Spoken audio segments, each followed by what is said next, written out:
IAS अफसर तुकाराम मुंडे की हर कोई चर्चा कर रहा है। आप सोचिए 25 ट्रांसफ़र्स हो चुके हैं उनके, करीब 25 साल की नौकरी में, और ऐसे में अब वो एफडीआई इस वक्त कमिश्नर हैं। हाल ही में उन्होंने जो एक ऐड है जिसमें सिने अभिनेता शाहरुख खान, टाइगर श्रॉफ, अजय देवगन आते हैं, उस पर भी नोटिस जारी किया है। अब जो ताज़ा विवाद आया है वो आया है कि उन्होंने लगातार महाराष्ट्र में वो कार्रवाई कर रहे हैं, जो एडल्ट्रेटेड फूड है यानी कि नकली जो फूड है उनके खिलाफ ये सख्त कार्रवाई की जा रही है। इस पूरे मसले पर उनका क्या कहना है, ये सुनिए पहले आप। हम तो इसमें ऑब्ज़र्व कर रहे थे, देख रहे थे, इस पे एग्जामिन कर भी रहे थे। तो देरी हो गई ऐसा बोल सकते हैं, लेकिन देर आए दुरुस्त आए। हम काम कर रहे हैं, उसका इम्पैक्ट होना चाहिए। जो भी ऐसे सरोगेट ऐड या गलत ऐड, मिसलीडिंग ऐड करते हैं, उनके लिए रेगुलेशंस है। Food safety authority of India act 24 के है तहत है, और एडवर्टाइजिंग के और क्लेम्स के भी रेगुलेशन 2018 से है, जो कि इम्प्लीमेंटेशन आए हैं 1 जुलाई 2019 से। तो उसके बाद कोई भी ऐसी गलत add, misleading add, surrogacy add नहीं कर सकता है।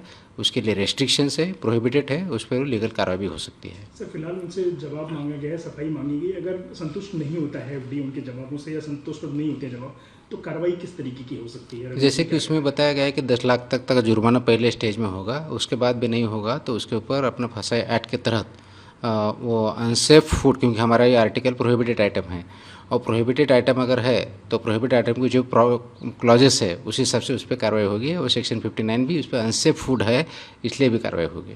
सर, जो रोड साइड ईटरीज हैं उनको लेकर के तो हम तमाम चीज़ें सोशल मीडिया में भी देखते रहते हैं, मुंबई में भी और महाराष्ट्र के दूसरे हिस्सों में भी।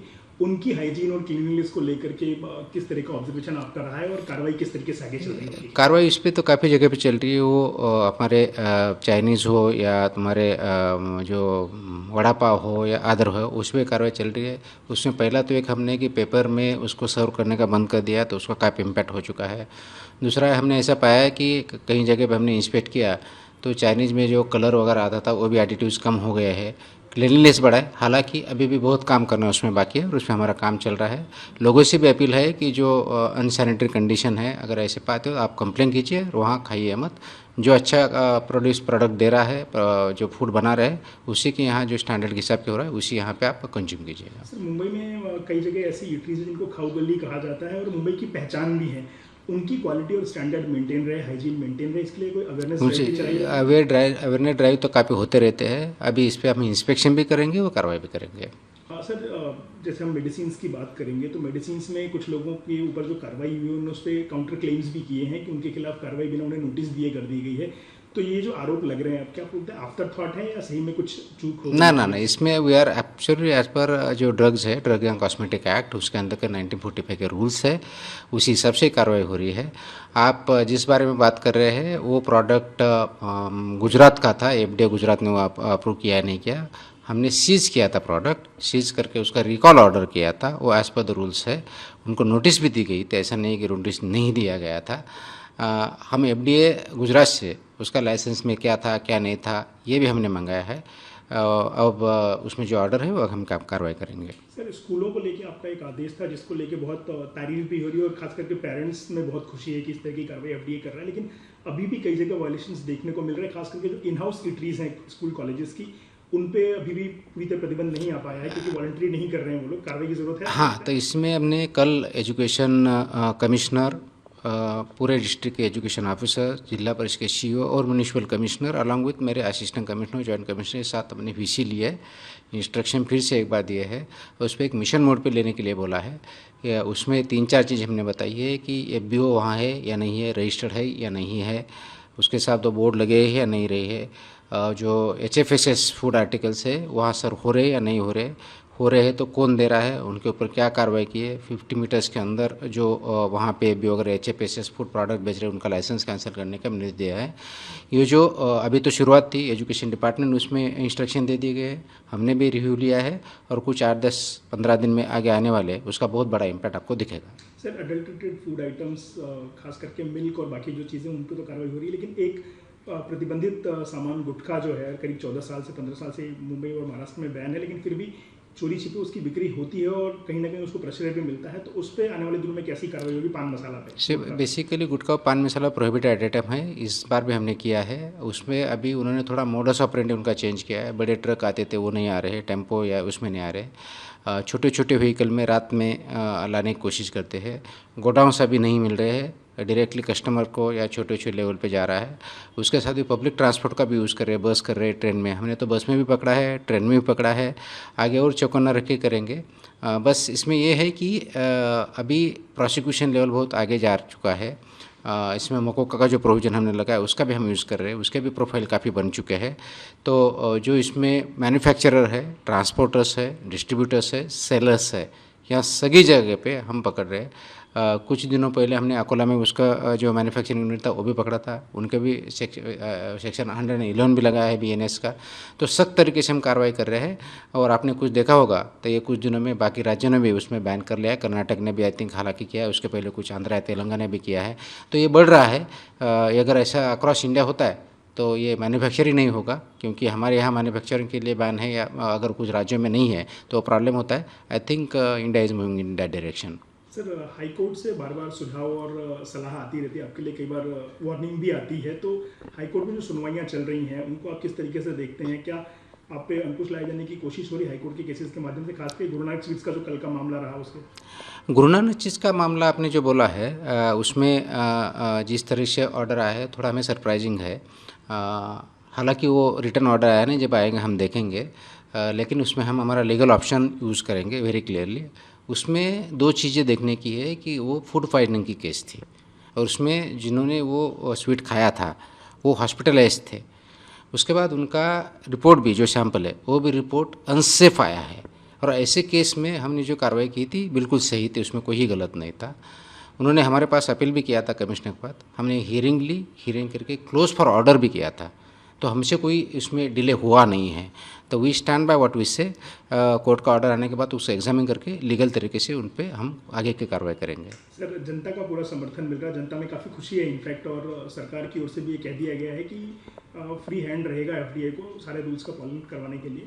तो जो समर्थन आपको मिल रहा है, चाहे सरकार की बात करें या जनता की बात करें, इवन अपोजिशन तक आपका सपोर्ट कर रहा है, तो ये सपोर्ट कितना अहम होता है इस तरह के काम अंजाम देने के लिए? मुझे लगता है कि ये बहुत इंपॉर्टेंट है, और सपोर्ट के साथ साथ उसमें पार्टिसिपेशन करना भी ज़रूरत है। क्योंकि मैंने पहले भी बोला था कि ये अगर मुझे एक चीज़ यह डिपार्टमेंट में करनी है तो वो एक पब्लिक मूवमेंट बननी चाहिए। मुझे लगता है कि उस दिशा में हम थोड़ा सा एक पहला कदम उठा रहे हैं, लोग भी इसमें शामिल हो रहे हैं, क्योंकि ये सबके सेहत के लिए ज़रूरत है। आप हो, मैं हूँ, आपके बच्चे हो, रिलेटिव्स हो, सबके लिए।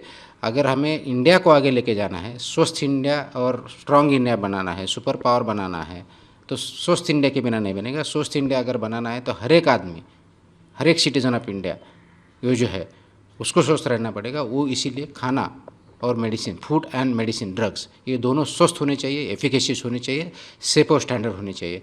इसीलिए उस दिशा में ये काम है। इसमें सबका दायित्व ये है उसमें पार्टिसिपेट करें, कुछ गलत हो तो रिपोर्ट करें, और एज ए रेगुलेटर हम काम करेंगे। फूड बिजनेस ऑपरेटर हो, एंटरप्राइजेस हो, ड्रग इसमें लाइसेंसेस हो, इन्होंने भी इसका पालन करना चाहिए। अगर ऐसा हम कर पाते हैं, वो जो कि हम करने वाले हैं, तो उसमें मुझे रेगुलेशन एक्शन लेने की ज़रूरत ही नहीं पड़ेगी।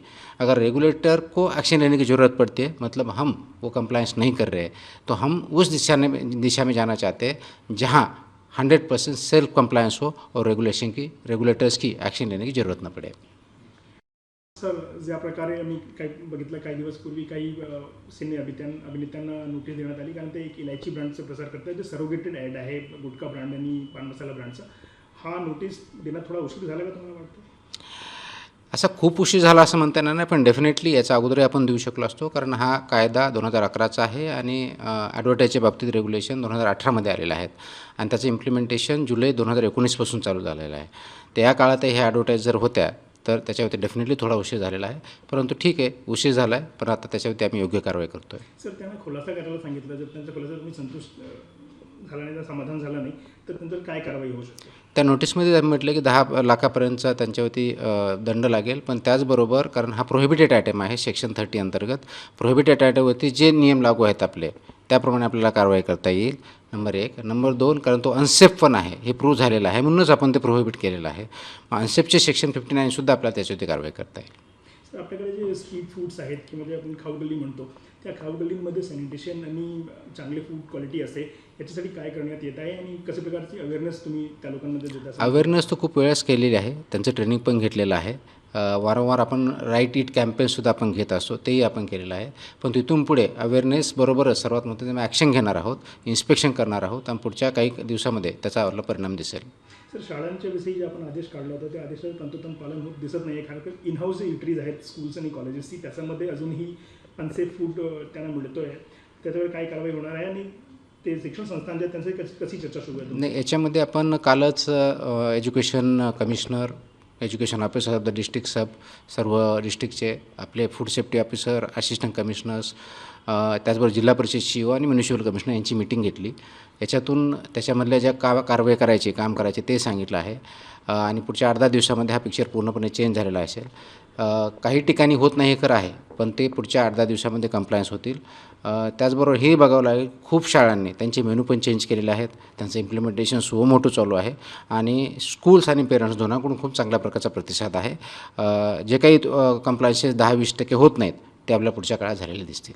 सर, ज्या प्रकारे मी बघितलं की काही दिवस पूर्वी काही औषध कंपन्यांवर कारवाई झाली होती, त्यांचं असं म्हणणं आहे की एकतर्फी कारवाई करण्यात आली, त्यांना त्यांचा पक्ष आणि त्याची बाजू मांडायला औषध त्यांना दिली नाही, अत्यंत हे जे बोलत आहेत चुकीचं बोलत आहेत, कारण आपण पूर्णपणे ड्रग अँड कॉस्मेटिक ॲक्ट 1940 आणि त्याच्या अंतर्गत रूल्स याच्यानुसारच कारवाई करतो. आपण जे रिकॉल ऑर्डर केल्या होत्या, कारण त्याच्यामध्ये मिसलिडिंग होतं आणि ते प्रॉडक्ट लायसन्स केलेलं आहे FDA गुजरातकडनं. ते FDA गुजरातकडून आम्ही त्यांचे काय लायसन्स दिले होते, कोणते दिले होते हे मागितलेलं आहे. त्यांच्याकडून आल्यानंतर पुढची कारवाई करता येईल.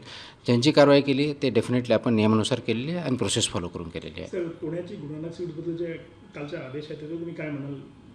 नाही, गुरु नानक याच्याबद्दल जो आदेश झालेला आहे, आम्ही त्याच्यावर थोडं सरप्रायझिंग आहोत आणि त्याच्यामुळे आमच्याकडे जे लीगल ऑप्शन्स अवेलेबल आहेत त्यानुसार आम्ही पुढे जाणार आहोत. त्याच्यामध्ये 2 गोष्टी महत्त्वाच्या आहेत की त्याच्या केसमध्ये ही फूड पॉयझनिंगची केस होती. ज्यांनी तो स्वीट्स खाल्ले होते ते हॉस्पिटलाइज झाले होते. त्याचबरोबर त्यातला सॅम्पल रिपोर्ट पण आपल्याकडे आलेला आहे आणि त्याच्यामध्ये तो अनसेफ आलेला आहे. ह्या दोन्ही गोष्टी आहेत, याचाच अर्थ ते अनसेफ फूड होतं. म्हणून अशा केसमध्ये जी आम्ही कारवाई केलेली अत्यंत बरोबर आहे. त्याचबरोबर त्यांनी माझ्याकडे अपील केलं होतं, मी हिअरिंग पण घेतल्या होत्या आणि क्लोज फॉर ऑर्डर झालेलं होतं. त्याच्यामुळे आमच्याकडून कोणताही डिले झालेला नाही आहे. परंतु आता कोर्टाचे आदेश आल्यानंतर वाचू आणि त्याच्यानंतर लिगल जो रिकोर्स आहे तो आम्ही वापरू. सर, बाजू मांडायला कुठे कमी पडले तर हायकोर्टाला तुम्हाला वाटतं?